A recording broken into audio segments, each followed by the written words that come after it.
हमारी सरकार के 2 वर्ष पूरे होने के बाद स्वास्थ्य विभाग में कई ऐसे कदम उठाए गए हैं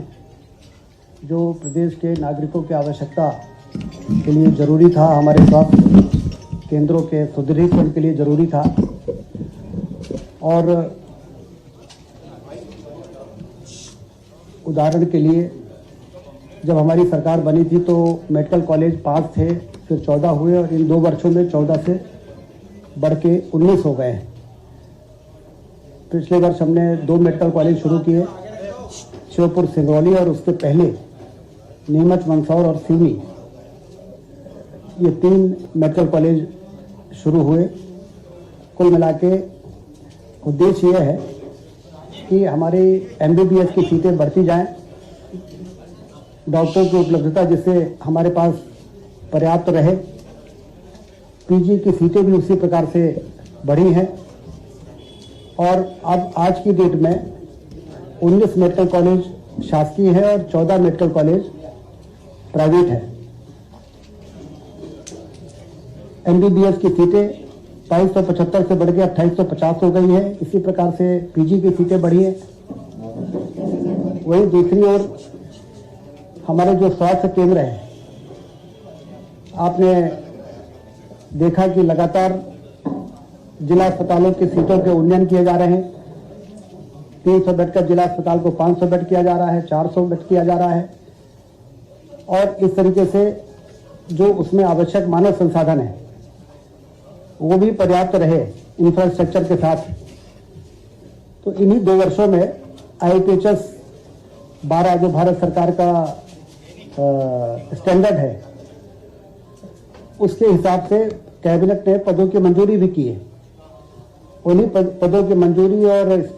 सेंटरों के उन्नयन के आधार पर लगभग 30,000 जिसमें आउटसोर्स के पद शामिल हैं मंजूर किए गए, जिसकी भर्ती की प्रक्रिया शुरू है। लगातार विशेषज्ञ हमको मिलते जा रहे हैं, मेडिकल ऑफिसर मिलते जा रहे हैं, फार्मासिस्ट से लेकर ANM, नर्सिंग ऑफिसर, ESD और PSC में हमारे डिमांड के आधार पर विज्ञापन निकाले जा रहे हैं, इंटरव्यू लिए जा रहे हैं, भर्तियां की जा रही हैं। तो HR भी पर्याप्त रहे। मेडिकल कॉलेज के बाद जो हमारे बच्चे निकलते हैं MBBS और PG करके, आपको मालूम है कि बॉन्ड पोस्टिंग के आधार पर हम उनको PSC से लेके community health centre, civil hospital bond posting करते हैं। मेधावी छात्र योजना से जो बच्चे MBBS करते हैं, चाहे वो निजी कॉलेज में हो चाहे वो शासकीय कॉलेज में हो, निजी कॉलेज में 5 वर्ष का बॉन्ड होता है, शासकीय कॉलेज में 2 वर्ष का बॉन्ड होता है। तो स्कॉलरशिप के आधार पर बच्चे MBBS करते हैं, उनको 1 साल और 2 साल का बॉन्ड पूरा करना होता है। और इस प्रकार से मुख्यमंत्री जी की मंशा ये है कि जो बच्चे निकल रहे हैं 5,000 से ज़्यादा MBBS और 2,500 से ज़्यादा PG करके बॉन्ड के आधार पर यदि हर साल वो हमारे स्वास्थ्य केंद्रों में पहुंचते रहेंगे तो PSC और CSC और सिविल अस्पताल में डॉक्टरों की कमी की हमारी पूर्ति होगी और अगले वर्ष नया लॉट आ जाएगा। नए लॉट के आधार पर उनका बॉन्ड, पहले वाले का बॉन्ड पूरा होगा तो नया बॉन्ड आ जाएगा। इनकी उपस्थिति की सुनिश्चितता के लिए सार्थक ऐप के माध्यम से हमने IT का भी उपयोग किया है कि जिससे कि वो 1 साल, 2 साल, 5 साल जितना बॉन्ड है वो वहाँ पर उपस्थित रहें, अनुपस्थित न रहें, जिससे वहाँ पर OPD बढ़े। यदि सब हेल्थ सेंटर, PSC और CSC में पर्याप्त OPD होती है तो फिर जिला अस्पताल में, मेडिकल कॉलेज के अस्पतालों में वही मरीज आएंगे जिनको रिकमेंड किया जाएगा, रेफर किया जाएगा। भारत सरकार की महत्वाकांक्षी योजना टेलीमेडिसिन, वो भी प्राइमरी हेल्थ सेंटर और सब हेल्थ सेंटर से मेडिकल कॉलेज और जिला अस्पतालों को टेलीमेडिसिन की सुविधा भी उपलब्ध कराई गई है। क्योंकि ग्रामीण क्षेत्रों में आजकल हम सब जानते हैं कि UPI का सबसे ज़्यादा उपयोग दुनिया में हमारे देश के लोग कर रहे हैं। यदि टेलीमेडिसिन से भी वो कंसल्टेशन की उनकी आदत होगी और उप स्वास्थ्य केंद्रों में CHO और प्राइमरी हेल्थ सेंटर में मेडिकल ऑफिसर टेलीमेडिसिन से जिला अस्पताल में बैठे हुए विशेषज्ञ और मेडिकल कॉलेज में बैठे हुए विशेषज्ञों से उनकी बातचीत कराने की यदि आदत में आ गया तो फिर निचली हमारे जो टर्शरी केयर के जो सेंटर हैं वहाँ ओपीडी भी बढ़ेगी, रेफरल केस वही होंगे जो जिनको वास्तव में रेफर होकर भेजना चाहिए।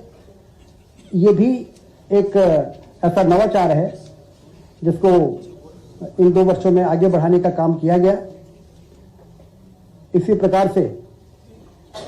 एयर एम्बुलेंस, शव वाहन जैसी नवाचार जो मुख्यमंत्री जी के विशेष प्रयास से हुआ, विशेष निर्देश पर हुआ, और इसके इतने अच्छे परिणाम मिल रहे हैं कि लगभग 125 से ज़्यादा आयुष्मान कार्डधारी गरीब लोग जो एयरलिफ्ट हो सकते हैं, कभी किसी ने सोचा भी नहीं था, वो एयरलिफ्ट होके और भोपाल आ रहे हैं। यदि उनको आवश्यकता पड़ती है, कलेक्टर और डीन और सीएमएचओ के पास उनकी आईडी से उनको एयर एम्बुलेंस बनाने के अधिकार हैं। और यहाँ तक कि यदि कोई गरीब व्यक्ति को प्रदेश के बाहर भी जाना है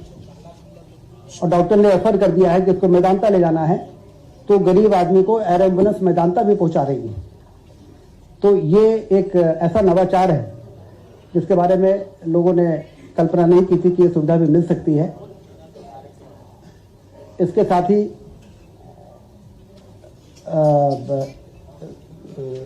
17 सितंबर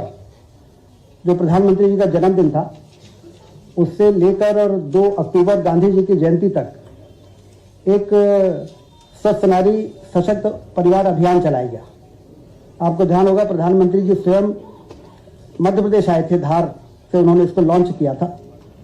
और मुझे ये बताते हुए बड़ी प्रसन्नता है कि उसमें जिन इंडिकेटर्स पर स्क्रीनिंग का मैंडेट था, उसमें मध्य प्रदेश 13 ऐसे प्रमुख पैरामीटर्स पे एक स्क्रीनिंग का महाअभियान चलाना था। जैसे राइट टू एजुकेशन है, राइट टू हेल्थ है, वैसे ही राइट टू स्क्रीनिंग निरोगी काया अभियान पहले भी चलाया, लेकिन इन दिनों में विशेष अभियान चला था। क्योंकि हम लोग जानते हैं कि मातृ मृत्यु दर और शिशु मृत्यु दर का सबसे बड़ा कारण है कि सभी माताओं बहनों की स्क्रीनिंग नहीं हो पाती, उनका पंजीयन नहीं हो पाता, गर्भवती माताओं का। फिर एंटीनेटल चेकअप जो हर 3 महीने में होना चाहिए, यदि पंजीयन नहीं है तो एंटीनेटल चेकअप भी नहीं करा पाते हैं, और वो हाई रिस्क प्रेग्नेंट हो जाती है। हाई रिस्क प्रेग्नेंट लेडीज को यदि हर महीने 9 तारीख को 25 तारीख को कम्युनिटी हेल्थ सेंटर में, जहाँ पे स्त्री रोग विशेषज्ञ यहाँ पे पदस्थ हो चाहे ना हो, उनको भेजा जाता है। सुबह 9 बजे से लेकर 4 बजे तक जिलों से भेजा जाता है। वहाँ पर यदि उनको हर महीने पहुँचा दें तो उनका हीमोग्लोबिन से लेके और जो कमियाँ जिसके कारण मातृ मृत्यु दर बढ़ती है और शिशु मृत्यु दर, उसको नियंत्रित किया जा सकता है। इस आधार पर एक अभियान चला कि लोगों में जागरूकता आए, लोगों को मालूम हो, परिवार के लोगों को भी मालूम पड़े कि भाई यदि गर्भवती माँ है तो उससे सिर्फ काम नहीं कराना है अंतिम समय तक, बल्कि उसका पंजीयन कराना है, उसका एंटीनेटल चेकअप कराना है, और यदि वो एचआरपी है तो उसको हर महीने की 9 या 25 तारीख को कम्युनिटी हेल्थ सेंटर में पहुंचाना है। आशा वर्कर्स को ये काम मिला है, लेकिन परिवार के लोगों को भी सेंसिटाइज होना पड़ेगा। इसलिए इस अभियान में मुझे बताते हुए बड़ी खुशी है कि 13 पैरामीटर्स में पूरे देश में चला था ये अभियान। उसमें 2, 3, 5 पैरामीटर्स में मध्य प्रदेश ने स्क्रीनिंग में टॉप किया है। पूरे मध्य प्रदेश हिंदुस्तान में मध्य प्रदेश ने नंबर पहला स्थान बनाया और बाकी में दूसरा स्थान है। और ये लगभग 1,51,10,968 बहनों का, माताओं का स्क्रीनिंग हुआ, और इससे उनमें एक अवेयरनेस आई, हेल्थ के प्रति एक जागरूकता आई, उनके परिवार के लोगों में भी जागरूकता आई कि इनके स्वास्थ्य के लिए हमें क्या क्या सावधानियां रखनी है और कब हमें किस प्रकार से आशा से संपर्क करना है, एएनएम से संपर्क करना है, डॉक्टर से संपर्क करना है। ये इस अभियान से एक बड़ी सफलता हमको प्राप्त हुई है। जो टीबी मुक्त भारत अभियान जो कम्युनिकेबल डिसीजेज में आता है, उसमें भी मध्य प्रदेश ने जिस प्रकार से अभियान चलाया, केंद्र सरकार ने भी हमें एक समय सीमा दी थी कि इस तारीख से इस तारीख तक इसका अभियान चलना है, तो उसमें भी स्क्रीनिंग के मामले में उपचार के मामले में, पोषण मित्र बनाने के मामले में, क्योंकि हम सब जानते हैं कि किसी को टीबी हो जाए तो पोषण किट देने का काम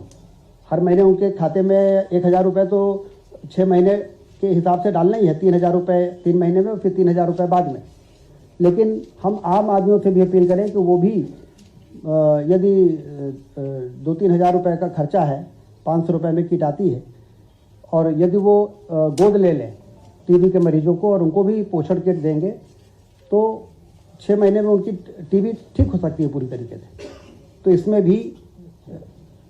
निक्षय मित्र बनाना जो पोषण किट प्रदान करते हैं, तो उसमें बड़ी संख्या हमारे यहाँ, मतलब जितने डिसीज हैं लगभग 1 लाख से ज़्यादा जो भी हैं, वो फिगर हमने आपको दिया है, उसमें से 90% निक्षय मित्र बनाने में हमने सफलता प्राप्त की है। तो कुल मिला के जो अभियान चला उससे लोगों को ये समझ में आया कि टीबी मुक्त भारत अभियान बनाने का जो अभियान है उसमें हम सबको भी अपनी भूमिका, अपनी सहभागिता सुनिश्चित करनी है। सिकल सेल एनीमिया के मामले में भी मुझे बताते हुए प्रसन्नता है कि अभी पिछले दिनों जो फिगर आए हैं भारत सरकार से, उसमें मध्य प्रदेश ने स्क्रीनिंग के मामले में, सिकल सेल कार्ड बनाने के मामले में जो कैरियर हैं, क्योंकि हम जानते हैं कि जो कैरियर होगा ये उनको कार्ड दिए जाते हैं, और वो कैरियर की संख्या भी यदि 35,000 रोगी हैं तो लगभग 1.5 लाख से ज़्यादा 2 लाख कैरियर हैं, और वो कैरियर यदि एक दूसरे से शादी कर लेंगे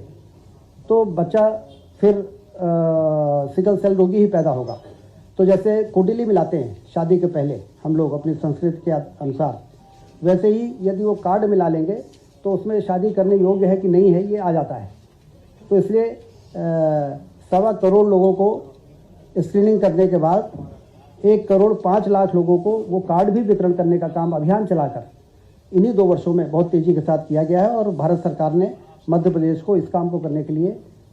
सबसे नंबर 1 का राज्य माना है। तो ये भी इन 2 वर्षों में हमारे सरकार की बड़ी सफलता रही है। हमारे जो 60 साल, 65 साल, 70 साल पुराने 2003 के पहले के जो मेडिकल कॉलेज रीवा, इंदौर, भोपाल, ग्वालियर और जबलपुर, वहाँ पर इतने पुराने भवन होने के कारण वो स्वास्थ्य दृष्टि से हाइजीनिक नहीं है, उसके रिनोवेशन की आवश्यकता है, उसको तोड़ के नया बनाने की आवश्यकता है। इन्हीं 2 वर्षों में बड़ा कदम उठाया है, ये तय किया मुख्यमंत्री डॉक्टर मोहन यादव जी ने कि जो हमारे पुराने मेडिकल कॉलेज है उसको हम एक बार पूरा उसको ओवरऑल सर्वे करें कि उसमें कौन सी बिल्डिंग को रिटेन करना है, कौन सी बिल्डिंग को डिमोलिश करके नई बिल्डिंग बनाने की आवश्यकता है, फिर उसमें सारे सुपर स्पेशलिटीज़ है कि नहीं है, कैंसर की सुविधा है कि नहीं है। इस प्रकार से हमने DPR बनाए, स्टेट ऑफ आर्ट बिल्डिंग, जिससे वो बन के तैयार हो और उस संभाग के लोग उस अस्पताल में आए तो उसके बाद उनको बाहर जाने की आवश्यकता ही न पड़े। इस प्रकार से सारे फैसिलिटीज़ वहाँ पर होने चाहिए। तो पिछले कल मुख्यमंत्री जी ने इंदौर में 772 करोड़ रुपए, इंदौर के लोग हमेशा कहते थे कि MY अस्पताल बहुत पुराना है, इसमें ये कर दीजिए, इसमें ये काम हो जाए। तो ये तय किया गया कि अब ये पीस मिल में काम करने के बजाय इसका ओवरऑल DPR बनाएं और इसमें देखें कि क्या और करने की आवश्यकता है। और 772 करोड़ रुपए इंदौर में, 322 करोड़ रुपए रीवा में, और ग्वालियर और जबलपुर का भी DPR इसी तर्ज पे तैयार किया जा रहा है। भोपाल में भी काफ़ी काम हुए हैं, लेकिन जो और आवश्यक कार्य हैं उसके लिए भी DPR, ये 5 प्रमुख जो हमारे पुराने मेडिकल कॉलेजेस हैं इनके कंप्लीट रिनोवेशन और रीडेवलपमेंट का प्लान,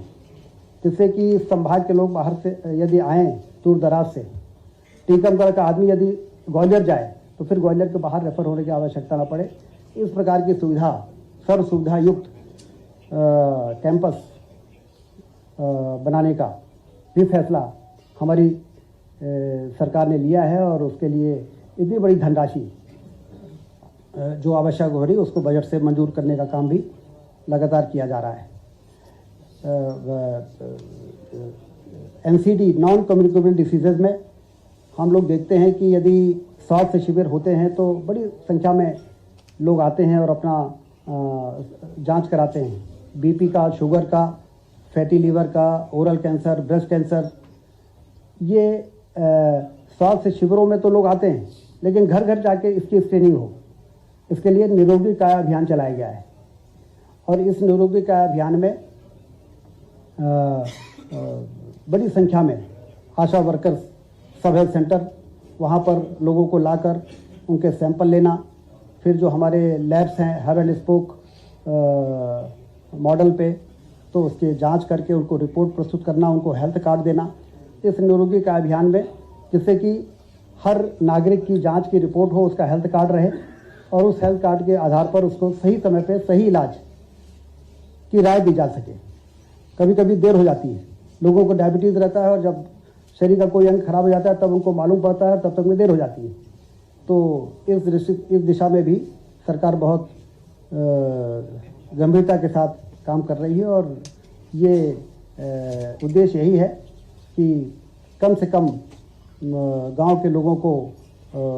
रेफर होके ऊपर आना पड़े।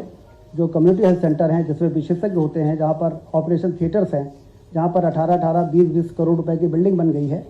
वो हमारे पूरी तरह से FRUs हो जाएं। इसके लिए पदों की जो भर्ती हो रही है, उसके बाद हम लोग ये उम्मीद करते हैं कि हमारी स्वास्थ्य सुविधाएं और ज़्यादा बेहतर होगी और जो इंडिकेटर्स हैं उन इंडिकेटर्स में मध्य प्रदेश दुनिया में सबसे नंबर 1 का स्थान प्राप्त कर सकेगा। आपको दो वर्षों की कुछ एक मिनट, जैसा मैंने आपको बताया कि हमारे जो मेडिकल कॉलेज के कैंपस हैं उसमें कैंसर हो, कार्डियोलॉजी हो, इस प्रकार के जितनी भी स्पेशलिटीज़ होती हैं, उसके लिए 5 मेडिकल कॉलेज जो चुने गए, उसमें लिनक मशीन जो 50 करोड़ की एक मशीन आती है, वहाँ बंकर्स बन रहे हैं, मशीन का ऑर्डर कर दिया गया है, पैटी स्कैन के टेंडर हो गए हैं और कुल मिला के जो मैंने आपको बताया कि ये 5 सेंटर ऐसे होंगे जहाँ पर हर प्रकार की सुविधाएं उपलब्ध रहेंगी।